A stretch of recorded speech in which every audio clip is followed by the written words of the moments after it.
Hi అందరికీ welcome back to our channel Priyanka Charan. ఈరోజు episode 2 glow అప్లో. So ఇక్కడ నేను ఫేషియల్ వ్యాక్స్ అంటే ఫేస్ మొత్తము వ్యాక్సింగ్, హెయిర్ రిమూవింగ్ ఎలా చేసుకోవచ్చు అనేది ఈ వీడియోలో చూపిస్తాను. ఇక్కడ చూపించే ప్రోడక్ట్ లింక్ వచ్చేసి డిస్క్రిప్షన్లో ఉంటుంది. మీరు ట్రై చేయాలి అనుకుంటే చాలా ఆప్షన్స్ ఉన్నాయి, లైక్ చాలా బ్రాండ్స్లో ఉన్నాయి. కొన్ని ఇస్తాను, అంటే ఇదే కాకుండా ఆప్షన్స్ కూడా ఇస్తాను. అవి కూడా మీరు ఒకసారి చెక్అవుట్ చేయొచ్చు. సో ఇక్కడ చూస్తే అప్పర్ లిప్ కానీ ఒక 1 month అయిపోయింది నేను వ్యాక్స్ కూడా చేసుకొని. మోస్ట్లీ నేను ఫేస్ మీద హెయిర్ రిమూవింగ్కి వ్యాక్సే ప్రిఫర్ చేస్తాను. ఎందుకంటే వ్యాక్సింగ్ చేసుకున్న తర్వాత ఇంకా మనము అంటే ఇంకా వదిలేయచ్చు. ఆ హెయిర్ అనేది ఒక 20 days దాకా కూడా మనకు గ్రోత్ అసలు కనిపించదు. ఇంకా మనం వ్యాక్స్ చేస్తుంటే ఇంకా తక్కువ అవుతుందే కానీ ఎక్కువ అయ్యే ఛాన్సెస్ అయితే అసలుకి లేదు. ఇంకొకటి ఆ గ్రోత్ కూడా ఎలా ఉంటుందంటే చాలా నార్మల్గా సాఫ్ట్గానే ఉంటుంది, కానీ మనము ఫేషియల్ రేజర్స్తో రేజ్ చేసినా కూడా కొంచెం హార్డ్గా ఉంటుంది, చాలా గరుకుగా కూడా అనిపిస్తుంటుంది అనమాట. సో అందుకని ఇక్కడ నేను ఫేషియల్ ట్రాలీ దగ్గర కూర్చున్నాను. సో ఇక్కడ నేను చూపించిన ప్రోడక్ట్ ఏంటంటే కొన్ని వేసాను, హార్డ్ వ్యాక్స్ అంటారు దీన్ని.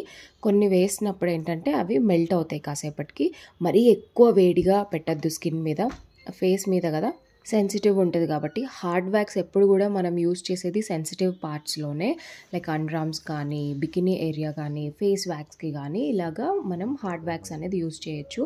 సో దీన్ని అంటే స్ట్రిప్ లెస్ ఉంటుంది, మనం స్ట్రిప్స్ అనేది యూస్ చేయాల్సిన అవసరం లేదు ఈ వ్యాక్స్కి. సో నేను ఇక్కడ యూస్ చేస్తున్నాను అప్పర్ లిప్కి. నేను ఫుల్ ఫేస్ అంటే మొత్తం నాకు హెయిర్ ఎక్కడ ఎక్కువ అనిపిస్తుందో, అంటే నేను రిమూవ్ చేయాలి అనుకున్న దగ్గర మాత్రమే యూజ్ చేస్తాను.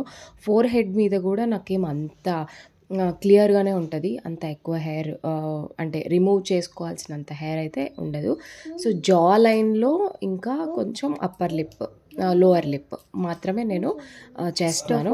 ఇది ప్రాక్టీస్ కావాలి, లేకపోతే స్కిన్ పీల్ అయ్యే ఛాన్సెస్ ఉంటుంది. ఈ హార్డ్ వ్యాక్స్కి ఏంటంటే మన స్కిన్ మీద ప్రోడక్ట్ అనేది స్టిక్ అవ్వకుండా హెయిర్ మీద స్టిక్ అయ్యి హెయిర్ మాత్రమే రిమూవ్ అవుతుంది. సో అది సెన్సిటివ్ పార్ట్స్కి ఎందుకు యూజ్ చేస్తామంటే ఆ స్కిన్ అనేది కొంచెం బాగుండడం కోసం మనం సెన్సిటివ్ పార్ట్స్లో ఈ హార్డ్ వ్యాక్స్ అనేది యూజ్ చేస్తారు. అండ్ ఇంకా నార్మల్గా హ్యాండ్స్కి, లెగ్స్కి కూడా యూజ్ చేయొచ్చు, కానీ కొంచెం కాస్ట్లీ అవుతుంది. మనకు ఓన్లీ చిన్న పార్ట్స్లో లైక్ అప్పర్ లిప్ వరకే తీస్తేనే మనకు కాస్ట్ అనేది ఎక్కువ వస్తుంది. అలాంటిది ఫుల్ హ్యాండ్స్ వ్యాక్స్ అలాగా తీసుకోవాలన్నా కూడా కొంచెం కాస్ట్ ఎక్కువ అవుతుంది. మనం బయట సలూన్లో చేయించుకోవాలన్నా, మనమే ఓన్గా చేసుకోవాలన్నా కూడా ఈ ప్రోడక్ట్ అనేది కొంచెం కాస్ట్లీనే. సో ఇక్కడ నేను నోస్ మీద ఎందుకు చేస్తున్నానంటే, నోస్ మీద మనకు హెయిర్ ఉంటుంది, ఆ హెయిర్ వల్లే బ్లాక్ హెడ్స్ అనేది వస్తుంటుంది కాబట్టి కొంచెం ఆ హెయిర్ కూడా తీయడానికి నేను నోస్ స్ట్రిప్స్ కూడా ఉంటాయి కదా, సో ఆ టైప్లోనే వస్తుంది అనమాట. సో అందుకని నోస్ మీద కూడా నేను చేస్తున్నాను. జా లైన్లో అప్పర్ లిప్ ఇంకా లోవర్ లిప్ కూడా చేశాను, ఇంకా నోస్ కూడా చేసుకుంటున్నాను అంతే. సో పెయిన్ విషయానికి వస్తే మనకు స్ట్రిప్ వ్యాక్స్తో స్ట్రిప్ యూస్ చేసే వ్యాక్స్తో పోలిస్తే స్ట్రిప్లెస్ వ్యాక్స్ అనేది చాలా తక్కువ ఉంటుంది పెయిన్.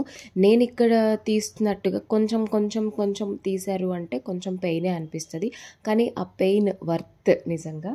ఇన్ని డేస్, ఒక 15 to 20 days అసలుకి మళ్ళీ చేసుకోవాలి, మళ్ళీ ఫేషియల్ హెయిర్ రిమూవ్ చేయాలి అనేది అస్సలు కనిపించదు. స్ట్రిప్ వ్యాక్స్ అనే కాదు, స్ట్రిప్లెస్ వ్యాక్స్ అనే కాదు, ఏ వ్యాక్స్ అయినా సరే హెయిర్ రిమూవింగ్కి చాలా బెస్ట్. సో రేజర్స్తో పోలిస్తే వ్యాక్సింగ్ ఈజ్ ద బెస్ట్ అని చెప్పచ్చు ఆప్షను హెయిర్ రిమూవింగ్కి. సో నేను ఈ హెయిర్ రిమూవింగ్కి నేను ఇలా హార్డ్ వ్యాక్స్ యూజ్ చేశాను. సో ఇన్ని స్ట్రిప్స్ వచ్చాయి అనమాట, లైక్ ఆ స్ట్రిప్స్ కాదు, ఇట్లా రిమూవ్ చేసినవి ఇవి. సో చేసిన తర్వాత నేను ఆయిల్ యూజ్ చేస్తున్నాను. ఆయిల్ అప్లై చేస్తే మనకు ఆ స్టిక్కీనెస్ లాంటివి ఏమి ఉండకుండా వచ్చేస్తుంది.